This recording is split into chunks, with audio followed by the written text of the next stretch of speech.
Greetings and welcome back to our DBQ lesson. Today we are going to talk about documents A through B, dealing with why did Islam spread so fast. Once again, make sure you have your DBQ packet available and open to document A, which you can find on page 105 of the packet you received the other day. So let us take a look and see what we're covering today. First, we're going to do a quick review, reminding you of what exactly we're talking about relating to this DBQ. We'll go on to talk about trade and cultural diffusion and the importance of trade and how it relates to the transfer of information from one area to the other. One reason because of trade. We'll talk about spreading the message, the purpose of Muhammad, and how that could be used to help you determine one of the reasons why the spread of Islam was so quick. And finally, we'll talk about did either of these ideas give you any possible ideas for your bucket topics. So let's get started. Here's a map of document A, which is again on page 105. This shows the trade routes that existed around the year 570 AD, long after that Islam had become a powerful entity in the region. Please take note of the vast trade routes. You got the land trade routes as well as the sea routes going through the Red Sea and around the Mediterranean Sea, as well as even into the Arabian Sea on the southern east part of the map here. So I'm going to read you a little bit and then give you some information, and we'll see if that helps you with deciding if this map can help you with one of your buckets. So please follow along as I read. Again, this is from document A. The source of this map comes from Time Life books around 1967. They used several different maps to get this information, talking about the increase in the Islam religion. So here you go. By the middle of the 6th century, Mecca was prosperous and important. First, it was the crossroads of the lucrative caravan trade. Vast camel trains bearing spices, perfumes, precious metals, ivory, and silk filed through the town, headed north to its way to Yemen, to the markets of Syria, and headed east from the Red Sea across the desert to Iraq. Adding to the profits from the caravan was a brisk pilgrimage trade, and for Mecca it was the site of Arabia's holiest pagan shrine, the Kaaba. So, as you can see, down in the middle section of Arabia, the central western area is Mecca, kind of the centralmost point of our map, and one of the most central parts of Arabia. If you take a look here, it does play an important role in the fact that it is near water, which makes it a good place for trade, always. You got shipping, transportation over water. It's a good place because all these different routes seem to come and meet into Mecca. Sure, if you go to the bottom, you've got Aden in Yemen there, present-day Yemen. You've got Medina a little bit to the north of Mecca. But it was Mecca itself that seemed to play a key role, primarily because of its trade opportunities, but as well as the fact that the pagans had their Kaaba there. So a lot of people were coming to Mecca for Kaaba, but while there they did a lot of trade as well. So you can consider Mecca as kind of like being a capital city or a very important city. People went there for religious reasons as well as for the trade. A lot of times you'll see this as a common theme throughout history, where a lot of the central cities were also important for other reasons besides trade. So I'm going to read you some more information that you might find useful. So if you just want to listen. Muhammad's father died before he was born, and his mother died when he was 6. Afterwards, Muhammad was an orphan. First, his grandfather and then his uncle raised him. With his grandfather, he tended the Zamza, or sacred well, for the pilgrims who came to the Kaaba. His uncle had a caravan business, which Muhammad joined, and he traveled around Arabia on many of these routes. In both of these jobs, Muhammad encountered people of many religions, including Christians, Jews, and Zoroastrians, who followed the Persian prophet Zoroaster. Many historians today believed that Mecca became a trading center as the result of the Kaaba and its collection of idols. As seen on the map, Mecca is an important city on the route because Yemen and the Byzantine Empire, but not far off track of the larger trade routes that connected Arabia and the empires of Europe and Asia. The Qushar, of which Muhammad's family was a part of, was the most powerful tribe in Mecca, and they collected the idols and placed them within the Kaaba. Then they charged people to enter the city, which demonstrates their economic motives for maintaining the Kaaba, and for later opposing Muhammad's message of monotheism. Muhammad met his first wife, Khadijah, through the caravan trade. She was the wealthy widow of a merchant who had continued to run the business after her husband's death. She hired Muhammad to be a business agent because of his reputation for honesty. After he had worked for her for some time, she proposed marriage. According to legend, Khadijah was 40 years old at the time, while Muhammad was only 25. They had a happy marriage, and she was one of the first to support him when he began to receive his revelations. They had 6 children, 4 daughters and 2 sons, who all died. The sons died rather. Khadijah died about 619, and as long as she was alive, Muhammad took no other wives. A couple interesting points there. The fact that Muhammad was an orphan. He was raised by his grandfather and his uncle. He had 2 specific jobs. He tended, basically think of it as like a water well, and as traders would come, he would charge them to use this well, because that was his job, to charge people use of the well. Keep in mind, this is a desert area. People need water, not just to drink, but also to clean up after themselves as well. He was a trader, so he knew the region very well. It was important for traders to be trustworthy and honest, because nobody's going to want to do business with them if they can't be trusted. So people got to know Muhammad and believed him to be a trusting guy. Additionally, because of the family that Muhammad was in, back then they had tribes or clans, however you want to use the word. His family was a very strong family, a very strong tribe. And because it was so strong, they were able to control kind of a lot of the parts of the city, including entry into the city. So even though Muhammad was considered an honest guy, because his family was in control of much of the city, his family were able to charge people to come into the city for religious practices. If they wanted to practice their religion, their pagan religion, they had to pay a fee, kind of like an entrance fee. So they had some power. So despite the fact Muhammad was seen as a trustworthy guy, which he probably was, it also kind of made him look bad to some people as well, because here's this guy who's charging others to worship. Keep that in mind, because this is kind of a theme that we'll talk about later on when Islam takes over more in the region as well, and what he does with Christians and Jews. Finally, it's important to notice about his wife. Okay, his wife was about 15 years older than him. Apparently a very smart woman, took over the trade of her dead husband, ended up marrying Muhammad and having 6 kids with him, and very strong in supporting him. I like the fact that it's mentioned that she proposed to him.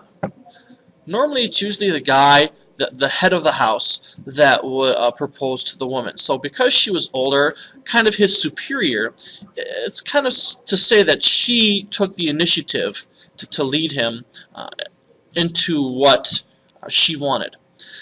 It's also important to notice that Muhammad only had one wife while she was alive.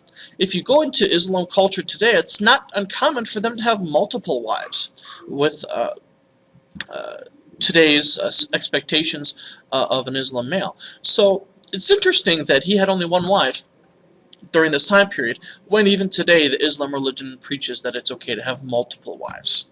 So a couple interesting disparities between what was going on back then in the religion and even to today, and how it has changed over time. Alright, let's go to the second document. Here we've got document B, which are verses from the Quran that have been translated First, I'm going to read the translation, and then we'll talk about translation and how that works. The Quran is kind of tricky when it comes to translating, but we'll get to that later. So again, please follow along as I go through these different parts of the Quran. Again, these are verses from the Quran itself, similar to the Christian Bible. Those who submit to God and accept the true faith, who are devout, sincere, patient, humble, charitable, and chaste, who fast and are ever mindful of God, on these, both men and women, God will bestow forgiveness and rich recompense or rewards. Whoever kills a human being, accepts as punishment for murder or other villainy, shall be deemed as having killed all mankind, and whoever saves human life shall be deemed as saving all mankind. But the believer who does good, both men and women, shall enter paradise. They shall not suffer a least injustice. Do not devour another's property by unjust means, nor bribe the judges with it in order that they may do wrongfully and knowingly usurp other people's possessions. Basically, don't take other people's stuff. And the last, permission to take up arms is hereby given to those who are attacked because they have been wronged. God has power to grant them victory. Keep in mind of that last one, because a lot of things that are going on today kind of relates to that last verse or that last piece that we talked about here of the Quran. So let's take a look here. Again, these are we got 5 different verses from the Quran. A couple things you need to know. The Quran was written in Arabic, but many English translations existed. When translating sacred writings, translators must take care not to change the the text's meaning. They must decide whether to translate word for word or use English phrases with a similar meaning. Also, many Arabic words have several meanings, and translators must choose among them. In this version, the translator tried to make the Quran easy for English readers to understand.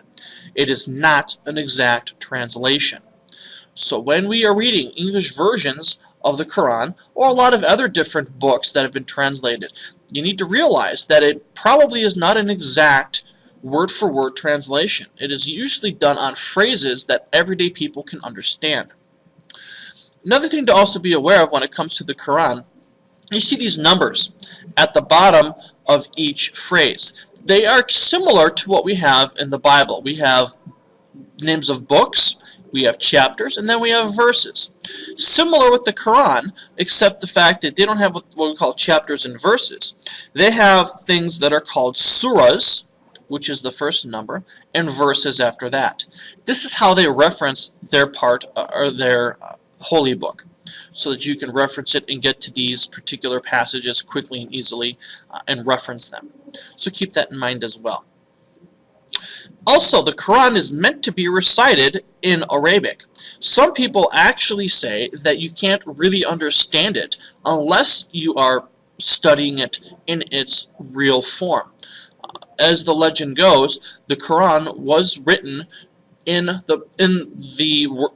Arabic. It was not translated to Arabic. It was always Arabic, so therefore it's untranslatable, and you have to really study it in its original language to get an understanding of its intent. Alright, moving on. Muslims viewed the Quran as having been Muslims viewed the Quran as having been revealed to Muhammad by God, and Arabic as a sacred language of that revelation.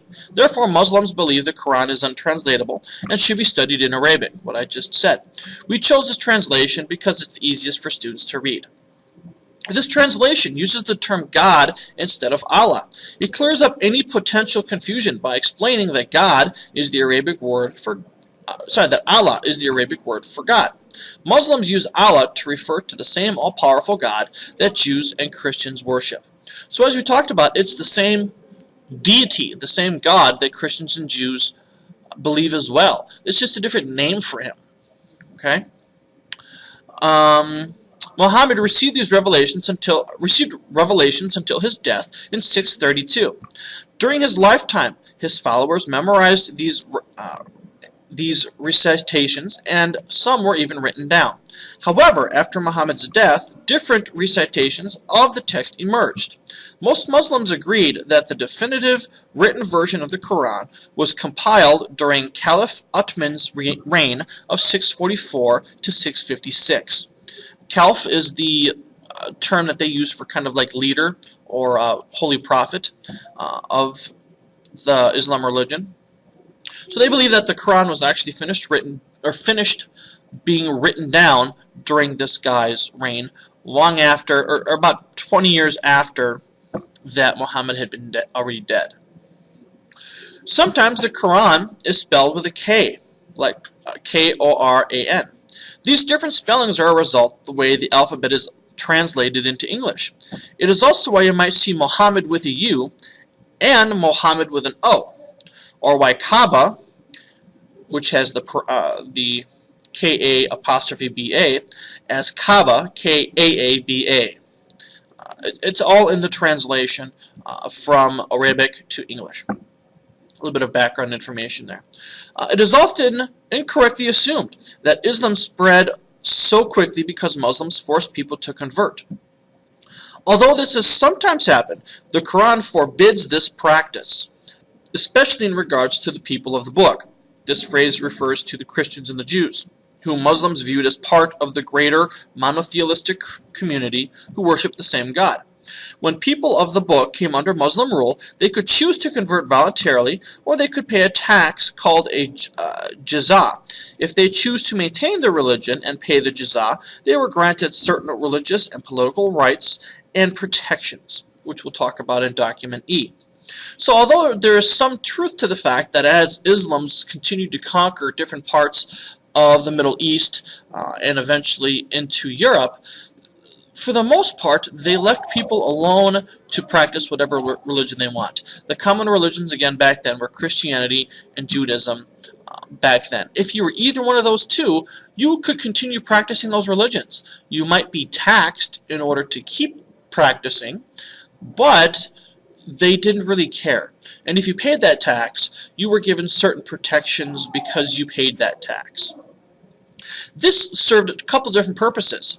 It kind of told the people that were Christians, saying, hey, we're accepted, that we're not going to be hurt by the Muslims, but maybe we should become Muslims so we don't have to pay this tax. It is the same God after all. So it's kind of considered a possible motivating factor for a lot of people to convert over to Muslims because of the fact it was the same God and they could save themselves some money doing it.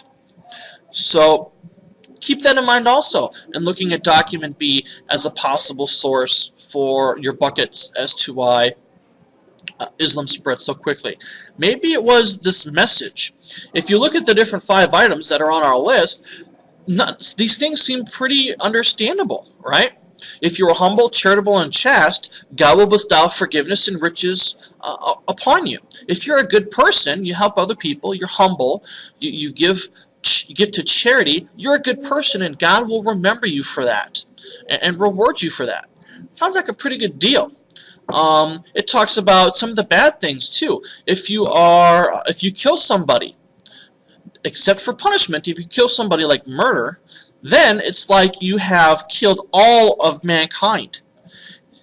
He's making it known that murder is an extremely bad thing, obviously. He's also looking at the flip side, that if you save someone's life, it's like you saved all of mankind. This is a real focal point in the fact that a person's life was sacred. And by killing someone, it's like killing all of humanity.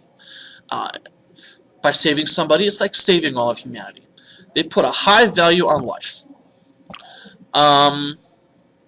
Do not take someone's property, or do it with bribes, or wrongfully take their property.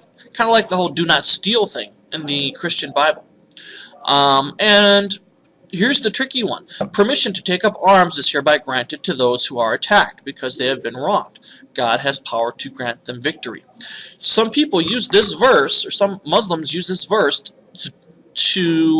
as an excuse or a reason to attack others, including a lot of times Americans and their allies. They say that Americans attacked them first, or Europeans attacked them first. So they're just retaliating for what was already done to them. And because there's this verse in the Quran that says it's justifiable to retaliate if they've been attacked, and that God will be with them when they attack back on those initial attackers.